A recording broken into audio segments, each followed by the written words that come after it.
Hello, my friends, and welcome back. Yeah.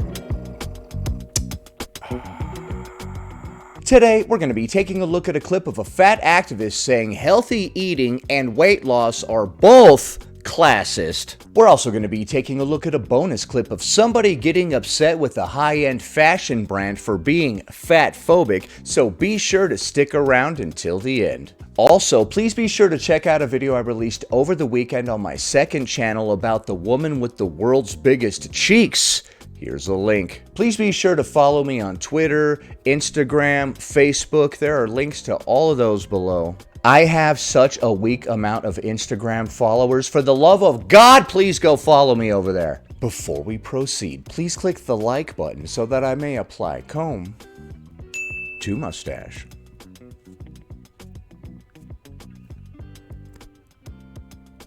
You are fat phobic, you are also being classist. Let me explain. No explanation necessary. Someone who has lesser money doesn't have the luxury of spending more money on healthier foods. Okay, but can people starve? Are they classist in third world countries where they're starving? Why do you think at the dollar store you see quick-made meals or some junk food? You don't see healthier foods like vegetables, fruits. To buy a whole meal at a grocery store is so expensive depending on the size of your family. It's actually cheaper than going out to eat.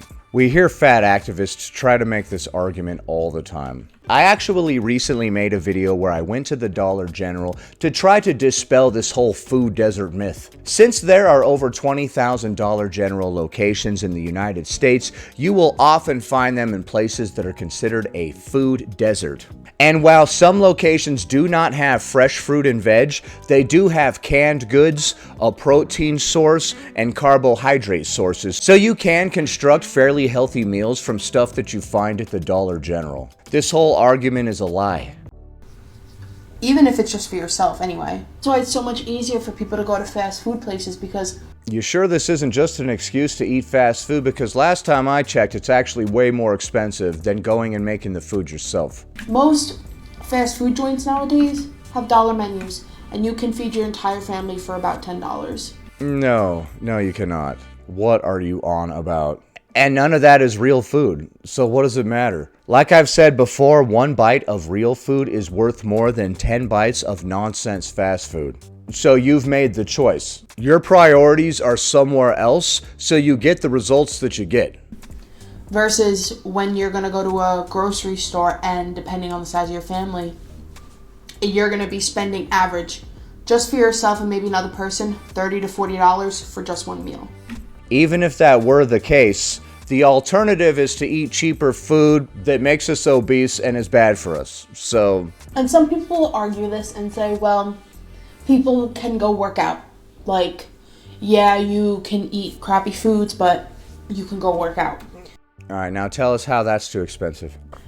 Gyms cost money. Yep, I knew that was coming. Some people have a million reasons for why they can't do something, dude. It's all just excuses, though.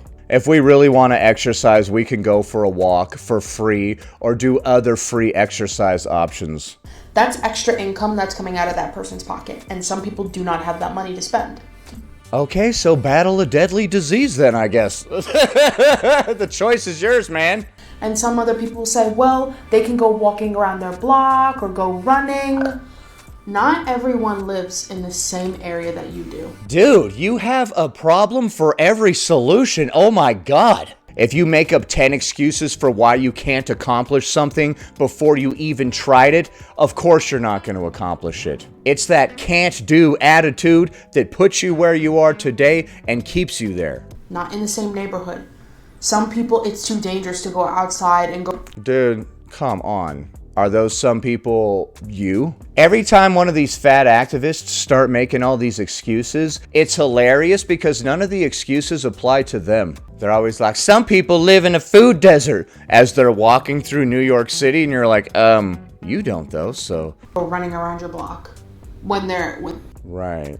My neighborhood was too dangerous, so I had to become morbidly obese and never ever be able to leave my apartment again at one point once I got large enough. Becoming morbidly obese and bedbound is a really bizarre response to a bad neighborhood. Maybe we should move, you know what I mean? They know that their area isn't great. Some people say, well, I work a 12-hour shift, or I work a 9 to 5, and I can figure out how to make time to cook good meals and go work out. What are you going to say to these people? People who have lower income are just trying to survive. Okay, so some people work 12-hour jobs and they still manage, is what the person in your hypothetical comment said here. Your response, some people are poor and they're just trying to survive? People who have lower income are just trying to survive. Okay, but people that work 12-hour shifts manage it. Their main focus is paying their bills and keeping food on the table and a roof over their head. Okay, so you didn't respond at all to the person who said, I work 12-hour days and I still manage to meal prep. Your response is, some people are poor? If they have to decide between a quick meal at McDonald's or Burger King or wherever, or a pizza pie, versus spending, if you have a family of 3, you're $100, $200 on meals on groceries for a week, and people don't have that extra dollars. Okay, well, if you do the math, $150 divided over an entire week's worth of meals is actually way cheaper than going out for fast food every single day. And more importantly, it's healthy. I don't care if it's cheaper to eat this pen than to eat actual food. I'm gonna eat actual food. I know that this pen is cheaper, but it's not actually food, you see. It's a pen. So I'm gonna go buy actual food and eat it. There's a cost to be paid, not just in money, but in health. So let's not just eat whatever is the cheapest and can go in our mouth. It's possible to chew this and it can fit in my mouth. Therefore, this will be food today. Most of the time, they're gonna go for the cheaper option that's gonna keep their family filled. But there's no nutrition in it, so... People forget that it is a luxury to be able to buy healthier foods. No, it's a luxury to go out to eat, actually. To have somebody else prepare your food and hand it to you and say, here you go, ma'am. Just go home and eat it. No cooking or preparing food for you, your majesty. That's a luxury. Although it's a luxury that's harming you. It is a luxury to be able to go outside and take a nice walk in your neighborhood without getting catcalled or getting harassed or... Okay, so you're getting catcalled so frequently that it's preventing you from exercising. Or whatever's going on in that neighborhood. It is a luxury to be able to spend an extra $10, $20 on... So why don't you do it? You're sitting there in front of your little tablet in your very nice house. You're clearly not living in poverty, but you keep talking about all these poor people that can't afford to do X, Y, and Z. Why? You don't appear to be struggling, so why do you keep bringing up the poor? This is just like when they keep bringing up people that live in food deserts, even though they don't live in a food desert. A membership at a gym, it's a luxury. People who tend to be fat phobic and tend to say, well, what's the excuse? What's the excuse? You don't know. You never had a good retort for that person that said, I work 12 hours a day and I still meal prep. You were like, some people are poor, which didn't even make sense in response to that. What goes on in a person's life? You don't know what's their family situation. You don't know what their financial situation is. You don't know what their health situation is. So for you to sit there and judge someone because they don't go to the gym or they don't eat healthier foods, you don't know what's going on in their life. So who are you to judge? I recommend we prioritize the things in life that matter to us. Some people have a $2,000 phone, but they eat whatever the hell is the cheapest. First of all, healthy eating is not more expensive. We just have to put in a little more effort to prepare these meals from scratch at home. Secondly, even if it were more expensive, like I keep saying, 1 bite of real food is worth more than 10 bites of fake food. It doesn't matter how cheap this plastic turtle is, it's not food. That whole thing about some people live in a bad neighborhood so they can't go for a walk is truly bizarre. The neighborhood is so bad you can't even go for a walk. How did you even move in? Next. Why I don't currently purchase Etat Libre d'Orange. I know I mispronounced the crap out of that. I just don't want to, promote that. Wait, I want to talk about that too. And I've been wanting to talk about it since before I first started making TikToks. But I really didn't want to make enemies before I'd ever even made friends. And I also didn't want to open myself up to nasty fatphobic comments. But Kai's video has made me feel like, okay, I probably should say something. So Kai's talking about this État Libre d'Orange ad that says, believe it or not, État Libre d'Orange? Okay, so you are trying to dunk on me with your proper pronunciation of this. About this État Libre d'Orange ad that says, État Libre d'Orange? believe it or not, a scent based on the true story of a once beautiful man who ended up a fat electrician. What? Are we just being like random for the sake of being random? Like, oh my god, you're so random and quirky. Now, I saw this when I was like pretty new to getting into like... What's the graphic here? We got some shaving cream laying on some bushes here with some coffee beans. What's happening? Niche fragrances, and up until this point I'd been pretty interested in trying État Libre d'Orange, but this just really rubbed me the wrong way. Are you offended that a once beautiful man ended up a fat electrician? We don't like that, huh? Why did they capitalize fat? He's a fat electrician, like it's his title. I kept getting ads and emails being like, are you sure you don't want to check out? Why don't you want to check out? Don't you want some fat electrician? Come on now. And I was like, okay, since they're asking, I feel like I should respond.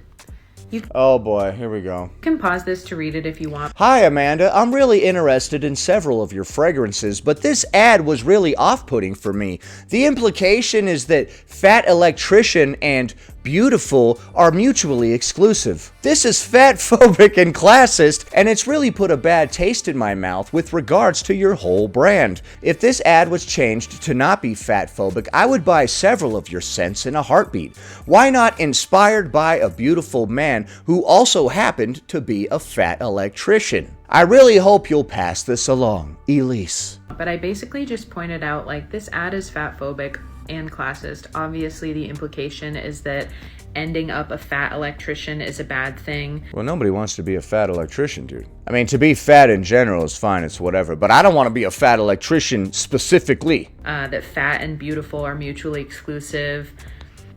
But also, fat is a neutral descriptor. Like, I don't have a problem with them having a fragrance called Fat Electrician, just don't frame fat like it's a bad thing. Like he went from being beautiful to fat. He needs to be fat and beautiful at the same time. That's why I said at the end, why not inspired by a beautiful man who also happened to be a fat electrician? They don't have to change the name, they don't have to reshoot the ad, all they have to do is change this stupid copy here. Actually, they don't have to do anything. You're just some random person messaging them, and you expect them to change their whole ad campaign? Oh man, we have to pull the fat electrician ad campaign? What? Why? I worked on that for months. What are you talking about? Yeah, unfortunately, some random lady got offended by that. Really? A whole one person got offended by that? Let's rewrite the whole campaign. Was this one random lady offended by anything else? Should we completely reshape the entire company? Actually, she said it was fat-phobic, so yeah, apparently we're all fired. Sorry, guys. I got a response from somebody else on the team, and I'm gonna read this to you because it's just funny to me. Is it? I'll be the judge of that. Go. Hi there. In the world of État Libre d'Orange, the orange-free state, there is always humor, poetry, wit, irony, but there is never mockery. We will never mock. Sages, We will never mock. fools, beggars, and kings, the weak and the strong, are all welcome in the land of well-scented fantasy.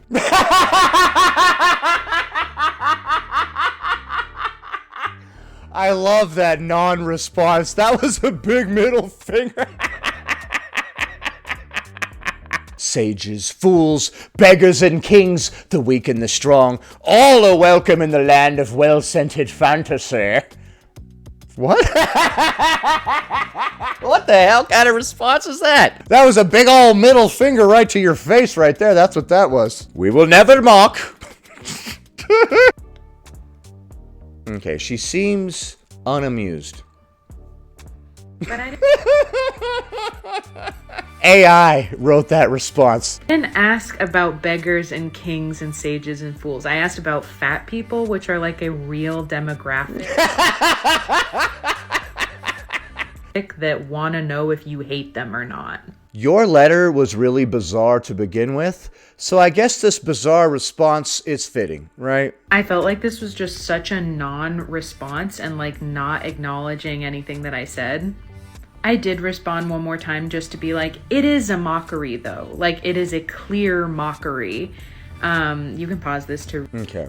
Hi Antonella, but it is a mockery. As a fat person, reading that this scent is based on someone who was once beautiful but is now fat is not only communicating that fat is a bad thing, but that fat and beauty cannot coexist. God, this is such a bizarre thing to send to somebody. Like, trying to explain to somebody why the way that you look is beautiful or whatever. It is so bizarre.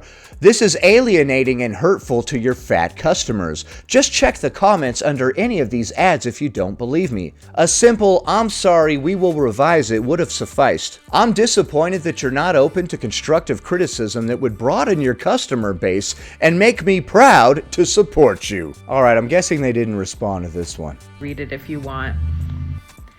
And I really do think that it's so possible for them to just delete the ad. Because you said something? It's really insane that you think they should. Because you sent them some stupid email, they should delete their entire ad campaign. Just like edit the wording of the copy and like none of this would be a problem.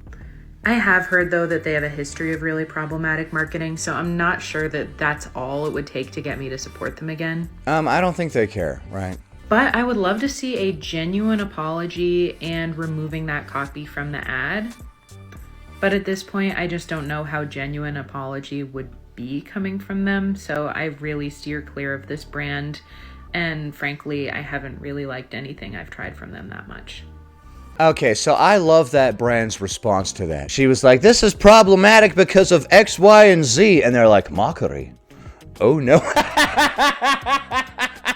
They gave your ridiculous email the sort of ridiculous response that it deserved. I think it's a very insecure display to go try to get a brand to change their ad campaign because they insinuated that people living in a larger body were not beautiful. That's pretty insane. So I disagree with all of the aforementioned, but what do you think? Is it classist to try to eat healthy or exercise? And is that brand fat-phobic? Leave a comment below. Happy Monday, everybody. Anyway, that about does it. Thanks for watching, commenting, liking, and subscribing. And I'll see you in the next one.